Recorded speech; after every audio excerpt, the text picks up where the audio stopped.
Road engineering വിദഗ്ധനായ അനിൽകുമാർ പണ്ടാല കൂടെ ചേരുന്നുണ്ട്. ശ്രീ അനിൽകുമാർ, നോക്കൂ, വളരെ ഗുരുതരമായ വീഴ്ച ഈ കരാർ കമ്പനിക്ക് ഉണ്ടായിട്ടുണ്ട് എന്ന് തന്നെയാണ് ഇപ്പോൾ വിദഗ്ധ സമിതിയുടെ റിപ്പോർട്ടിൽ പറയുന്നത്. മണ്ണ് പരിശോധനയടക്കം വേണ്ട രീതിയിൽ ചെയ്തിട്ടില്ല എന്നുള്ള കാര്യങ്ങളും പറയുന്നുണ്ട്. ഇപ്പോൾ അതുപോലെ തന്നെ ഈ സംഘം വിദഗ്ധ സമിതി നൽകുന്ന ശുപാർശ പ്രകാരം 1 കിലോമീറ്ററോളം ഭാഗമെങ്കിലും, ഈ ഇടിഞ്ഞ ഭാഗത്തിൻ്റെ 1 കിലോമീറ്ററോളമെങ്കിലും പുനർനിർമ്മിക്കണമെന്നുള്ള ആവശ്യമാണ് അവർ മുന്നോട്ട് വയ്ക്കുന്നത്. എങ്ങനെയാകും അപ്പോൾ ഇനി തുടർ നടപടികൾ പുരോഗമിക്കുക? എനിക്ക് പറയാനുള്ളത്, ഈ കരാറുകാരന്റെ വീഴ്ച എന്ന് പറയുന്നത് അത് ശരിയല്ല. കാരണം ഇതൊരു പബ്ലിക് പ്രൈവറ്റ് പാർട്ട്ണർഷിപ്പ് പദ്ധതിയാണ്. ആ പദ്ധതിയിൽ ഈ കരാറുകാരന് വീഴ്ച വരാതിരിക്കാനുള്ള എല്ലാ ഫ്രെയിംവർക്കും അതിനകത്തുണ്ട്. അത് വളരെ പ്രൊസീജിയേഴ്സ് എല്ലാം വളരെ വ്യക്തമായിട്ട് ലെയ്ഡ് ഔട്ടാണ് ഈ പബ്ലിക് പ്രൈവറ്റ് പാർട്ട്ണർഷിപ്പ് പ്രോജക്ട്സിൽ. അപ്പം കരാറുകാരൻ ഇങ്ങനെ വീഴ്ച വന്നിട്ട് മുകളിൽ കൈവച്ച് നിൽക്കാതിരിക്കാൻ വേണ്ടിയാണ് അങ്ങനെയുള്ള റൂൾസ് അതിനകത്ത് വന്നിരിക്കുന്നത്. ആ റൂൾസ് കിടക്കുമ്പോൾ ഇത് കണ്ടില്ല കേട്ടില്ല എന്ന് പറഞ്ഞ് ഇൻഡിപെൻഡന്റ് എഞ്ചിനീയറും അല്ലെങ്കിൽ DPR ചെയ്തവരും അവിടെ ഇരിക്കുകയാണെങ്കിൽ അവരെയും കൂടെ വിളിച്ച് ചോദിക്കേണ്ടതാണ്. അത് കരാറുകാരനെ മാത്രം ഒരിക്കലും പഠിച്ചിട്ട് കാര്യമില്ല. അതൊന്ന്. രണ്ട്, ഇനി ഈ വന്ന വീഴ്ചകൾ 2 കാര്യങ്ങളാണ്. അതിന്റെ വീഴ്ചകളുടെ എത്ര കണ്ട് ഡീപ്പാണ് ഇപ്പോഴത്തെ ഫെയിലിയേഴ്സ് നോക്കിയിട്ട് അതിന് റെക്ടിഫിക്കേഷൻ സജസ്റ്റ് ചെയ്യേണ്ട ഇൻഡിപെൻഡന്റ് എഞ്ചിനീയർ ആണ് സജസ്റ്റ് ചെയ്യേണ്ടത്. ഇൻഡിപെൻഡന്റ് എഞ്ചിനീയർ ആണ് അതിന്റെ റിപ്പോർട്ട് കൊടുക്കേണ്ടത്, സജസ്റ്റ് ചെയ്യേണ്ടത്. അത് എന്നിട്ട് വിദഗ്ധര് അത് എവാലുവേറ്റ് ചെയ്തിട്ട് ആ പദ്ധതി നടപ്പാക്കാമോ, അവർ പറഞ്ഞതനുസരിച്ച് നടപ്പാക്കാമോ എന്ന് അവർ വേണം തീരുമാനിക്കാനായിട്ട്. അതായത് നമ്മുടെ എക്സ്പെർട്സ് പാനൽ എന്ന് പറയുന്നവർ ഇൻഡിപെൻഡന്റ് എഞ്ചിനീയർ ആണ് സജസ്റ്റ് ചെയ്യേണ്ടത് എന്ത് വേണമെന്നുണ്ട്. അപ്പം ഈ ഇൻഡിപെൻഡന്റ് എഞ്ചിനീയറെ മാറ്റി നിർത്തിക്കൊണ്ട് നമ്മൾ മറ്റുള്ളവരെ പഠിച്ചിട്ട് കാര്യമില്ല. ഇൻഡിപെൻഡന്റ് എഞ്ചിനീയർക്ക് നല്ല വീഴ്ച പറ്റി എന്നുള്ളത് അത് ക്ലിയർ ആണ്. ഇങ്ങനൊരു അബദ്ധം വന്നിട്ടല്ല ഇങ്ങനെ അബദ്ധം വന്നു പോയി എന്ന് പറയേണ്ടത്. അതൊന്നും വരാതിരിക്കാനുള്ള ഒരു പ്രോസസ്സാണ് ഇൻഡിപെൻഡന്റ് എഞ്ചിനീയർ എന്ന് പറയുന്നത്. ഇൻഡിപെൻഡന്റ് എഞ്ചിനീയർ എപ്പോഴും പ്രോജക്റ്റ് സ്ക്രൂട്ടനൈസ് ചെയ്യുന്ന വർക്ക് സ്ക്രൂട്ടനൈസ് ചെയ്യുക, അത് ഇൻസ്പെക്ട് ചെയ്യുക, അതിന്റെ ക്വാളിറ്റി അസസ് ചെയ്യുക എന്നൊക്കെ ഉള്ളതാണ് പുള്ളിയുടെ റെസ്പോൺസിബിലിറ്റി. അപ്പം ഈ ഒരു സ്ഥിതിവിശേഷം വരെ തള്ളിവിട്ടതിന്റെ പൂർണ്ണ ചുമതല ഇൻഡിപെൻഡന്റ് എഞ്ചിനീയർക്കാണ്. ഈ നെൽപ്പാടങ്ങളിലടക്കം നടത്തിയിട്ടുള്ള ഇത്തരത്തിലുള്ള നിർമ്മിതി, ഇതിൽ പോലും ഈ മണ്ണ് വേണ്ട രീതിയിൽ പരിശോധിച്ചിട്ടില്ല എന്നുള്ള ഒരു കാര്യം കൂടെ ഈ വിദഗ്ധ സമിതിയുടെ ഈ റിപ്പോർട്ടിൽ പറയുന്നുണ്ട്. അപ്പോൾ ഇത്തരത്തിൽ ഈ നെൽപ്പാടങ്ങളടക്കം ഇങ്ങനെ നികത്തി ഈ റോഡ് പണിയുമ്പോൾ എന്തൊക്കെ കാര്യങ്ങളാകും ശ്രദ്ധിക്കേണ്ടി വരിക? ഒന്നാമത് നെൽപ്പാടത്തിൽ കൂടി പോകുമ്പോൾ ഇത് ഈ ഉദ്ദേശിക്കുന്ന ഈ കൺസ്ട്രക്ഷൻ ആ നെൽപ്പാടം അത് താങ്ങുമോ എന്നുള്ളത് നോക്കി അതിനെ ഉറപ്പിക്കേണ്ടത് EDPR ഡീറ്റെയിൽ പ്രോജക്ട് റിപ്പോർട്ടിലാണ് അത് പറയേണ്ടത്. ഡീറ്റെയിൽ പ്രോജക്ട് റിപ്പോർട്ടിൽ ഇതിന്റെ നെൽപ്പാടത്തിന്റെ കണ്ടീഷൻ ഉൾപ്പെടുത്തിയിട്ടില്ലെങ്കിൽ ആ DPR ചെയ്തതിന്റെ തെറ്റാണ് ഒന്ന്. രണ്ടാമത്, ഈ കൺസ്ട്രക്ഷൻ ചെയ്യുമ്പോൾ മണ്ണിന്റെ ക്വാളിറ്റി ശരിയല്ലായിരുന്നു എന്ന് പറയുന്നത് അത് ഇൻസ്പെക്ട് ചെയ്ത് സർട്ടിഫൈ ചെയ്യേണ്ടത് ഇൻഡിപെൻഡന്റ് എഞ്ചിനീയർ ആണ്. ഇൻഡിപെൻഡന്റ് എഞ്ചിനീയറുടെ ചുമതലയാണ് ഇത് സർട്ടിഫൈ ചെയ്യുക എന്നുള്ളത്. അത് എന്തുകൊണ്ട് ചെയ്തിട്ടില്ല എന്നുള്ളത് നോക്കണ്ട. അവിടെ ഇൻഡിപെൻഡന്റ് എഞ്ചിനീയർ മാത്രമേ കുറ്റക്കാരനായിട്ട് വരുള്ളൂ.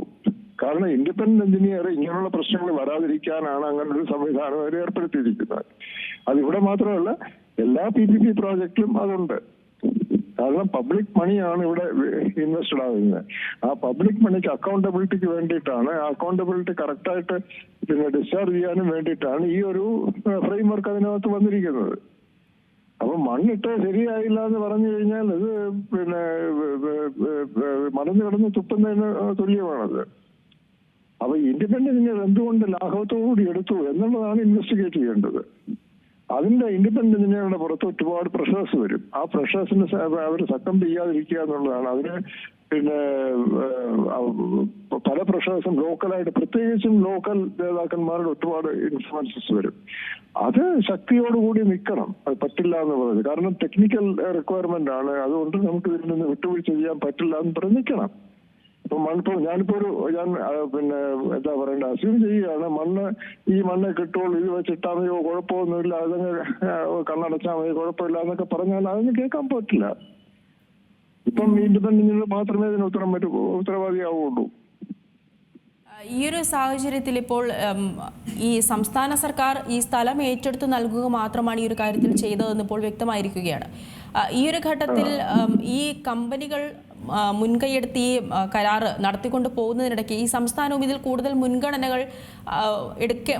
എടുക്കേണ്ട കാര്യമുണ്ടായിരുന്നു. അത് കൂടുതൽ മുൻകരുതൽ എടുക്കേണ്ട ഒരു സാഹചര്യം ഉണ്ടായിരുന്നു. ഇവരുടെ കൂടെ നിന്ന് മണ്ണ് പരിശോധിക്കുന്ന അടക്കമുള്ള കാര്യങ്ങളിൽ സംസ്ഥാനവും ഇടപെടേണ്ടതായിട്ടുണ്ടായിരുന്നു. ഈ സംസ്ഥാനം മണ്ണെടുക്കുന്ന കാര്യത്തിലൊന്നും സംസ്ഥാനം ഇടപെടേണ്ട കാര്യമില്ല. ടെക്നിക്കലായിട്ടും കോൺട്രാക്ച്വലായിട്ടും പറഞ്ഞാൽ കേരള സർക്കാരിന്റെ ചുമതല സ്ഥലം ഏറ്റെടുത്ത് നൽകുന്നതോടുകൂടി തീർന്നു.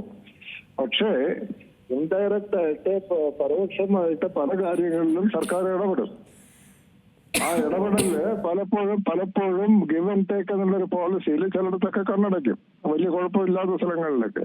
അങ്ങനെ കണ്ണടയ്ക്കുന്ന ചില കാര്യങ്ങൾ വരുമ്പോൾ ഈ നാഷണൽ ഹൈവേ അതോറിറ്റിയും അതുപോലെ തന്നെ ഇൻഡിപെൻഡന്റ് എഞ്ചിനീയറും വളരെ ശക്തമായിട്ട് പറയണം, ഇത് പറ്റില്ല എന്ന് പറയണം.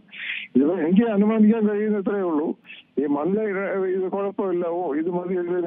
ഇപ്പം എനിക്ക് ഇതുപോലെ പല ഉദാഹരണങ്ങളും ഉണ്ട്, അതുകൊണ്ടാണ് പറയുന്നത്. അപ്പം ഇത് എനിക്ക് വേണ്ടപ്പെട്ടവരാണ് ഈ മണ്ണ് സപ്ലൈ ചെയ്ത് എടുക്കണം എന്ന് പറഞ്ഞു കഴിഞ്ഞാൽ ചിലപ്പം അവര് ഇത് കേട്ട് കാണും. പക്ഷെ ഇൻഡിപെൻഡന്റ് എഞ്ചിനീയർ എന്ന് പറഞ്ഞ ഒരാൾ നിൽക്കുന്നത് ഇത് ചെക്ക് ചെയ്യാനാണ്, ഇതിന്റെ ക്വാളിറ്റി ചെക്ക് ചെയ്യാനാണ് അവിടെ നിൽക്കുന്നത്. ഇത് പറ്റില്ല എന്ന് ശക്തമായിട്ട് പറയേണ്ട അദ്ദേഹത്തിന്റെ ചുമതലയാണ്.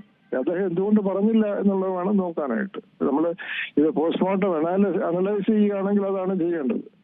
ഇനിയിപ്പോ എന്ത് ചെയ്യാന്നുള്ളത് തീർച്ചയായിട്ടും അവിടുത്തെ വിദഗ്ധ സമിതി വേണം പറയാൻ. കാരണം പുതിയ അലൈൻമെന്റ് എടുക്കണോ അല്ലെങ്കിൽ അതുവഴി തന്നെ ഫ്ലൈ ഓവർ നിർമ്മിക്കണോ എന്നൊക്കെയുള്ളത് ഇനിയും ആ വിദഗ്ധ സമിതി വേണം പറയാൻ. അവിടുത്തെ കണ്ടീഷൻസ് കംപ്ലീറ്റ് ചെക്ക് ചെയ്തിട്ട് വിദഗ്ധ സമിതി വേണം പറയാനായിട്ട്.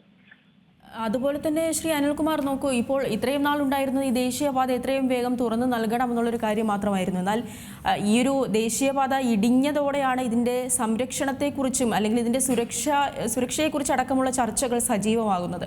ഈ ഒരു ഘട്ടത്തിൽ ഈ കൂരിയാട് മാത്രമാണോ ഈ ചർച്ചയ്ക്ക് വിധേയമാകേണ്ടത് അല്ലെങ്കിൽ ഈ പരിശോധനയ്ക്ക് വിധേയമാകേണ്ടത്? മറ്റുള്ള സ്ഥലങ്ങൾ കൂടെ ഇത്തരത്തിൽ പരിശോധിക്കേണ്ട ഒരു സാഹചര്യം നിലനിൽക്കുന്നില്ലേ?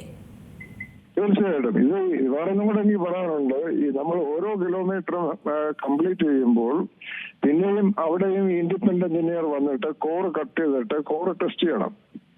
ആ കോറിന്റെ സ്ട്രെങ്ത് ടെസ്റ്റ് ചെയ്യണം. ഇവിടെ ഈ ടെസ്റ്റിങ്ങുകളൊക്കെ ഇപ്പൊ ഉദാഹരണത്തിന് ഞങ്ങളുടെ പ്രോജക്റ്റിൽ ഉണ്ടായിരുന്ന ഒരു ഇഷ്യൂ പറയുകയാണെങ്കിൽ നമ്മുടെ അടുത്ത് പറയും ഇന്നടത്തെ ടെസ്റ്റിങ്ങിന് കൊടുക്കാൻ പറയും. അപ്രൂവ്ഡ് ലബോറട്ടറി ആണ്, ശരിയാണ്, നമ്മൾ കൊടുത്തിട്ട് വരുന്ന റിസൾട്ട് അവർക്ക് വേണ്ടപ്പെട്ട രീതിയിൽ അവർ മാറ്റും. ഇപ്പൊ നമ്മൾ എന്തെങ്കിലും ഒരു ബയോപ്സിക്ക് അയച്ചു കഴിഞ്ഞാൽ പോകുന്ന ലാബില് ഹോസ്പിറ്റലിൽ വേണ്ടപ്പെട്ട ഒരു ലാബാണെങ്കിൽ നിങ്ങൾക്ക് മാലിഗ്നന്റ് ആണെന്ന് പറഞ്ഞ റിപ്പോർട്ട് നമുക്കറിയാൻ പറ്റുമോ എന്ന് പറയുന്ന പോലെ തന്നെ ഈ കോർ ടെസ്റ്റ് ചെയ്യുമ്പോൾ കംപ്ലീറ്റ് ചെയ്ത സ്ട്രക്ചർ ടെസ്റ്റ് ചെയ്യാൻ കൊടുക്കുമ്പോൾ അതിന്റെ റിപ്പോർട്ട് കിട്ടിയിട്ട് ആ റിപ്പോർട്ട് അനലൈസ് ചെയ്തിട്ട് വേണം ഇൻഡിപെൻഡന്റ് എഞ്ചിനീയർ അഡ്വൈസ് ചെയ്യാൻ ഇത് പറ്റില്ല എന്നുള്ളത്.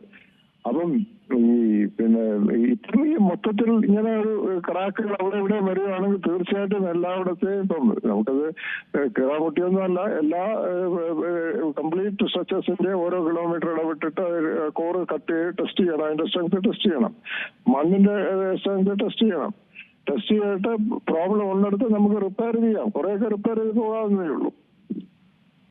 പക്ഷേ ഈ സബ്സോയിലിന് സ്ട്രെങ്ത് ഇല്ലാത്ത സ്ഥലത്ത് ഇപ്പൊ വയലിൽ കൂടെ പോയിരിക്കുകയാണെങ്കിൽ അവിടെ വലുതായിട്ടൊന്നും ഇനിയും ചെയ്യാൻ പറ്റില്ല. കാരണം കൺസ്ട്രക്ഷന് മുമ്പ് അവിടെ സബ്സോയിൽ സോയിൽ സ്റ്റെബിലൈസേഷൻ പ്രോസസ് ചെയ്യേണ്ടതാണ്. എന്നിട്ട് വേണം അതിന്റെ പുറത്ത് വേണം പണി ചെയ്യാനായിട്ട്. അത് ചെയ്തില്ല എന്നുള്ളത് വളരെ വ്യക്തമാണ് ഇപ്പോൾ ഉണ്ടായ ഈ അപകടം നോക്കുമ്പോൾ.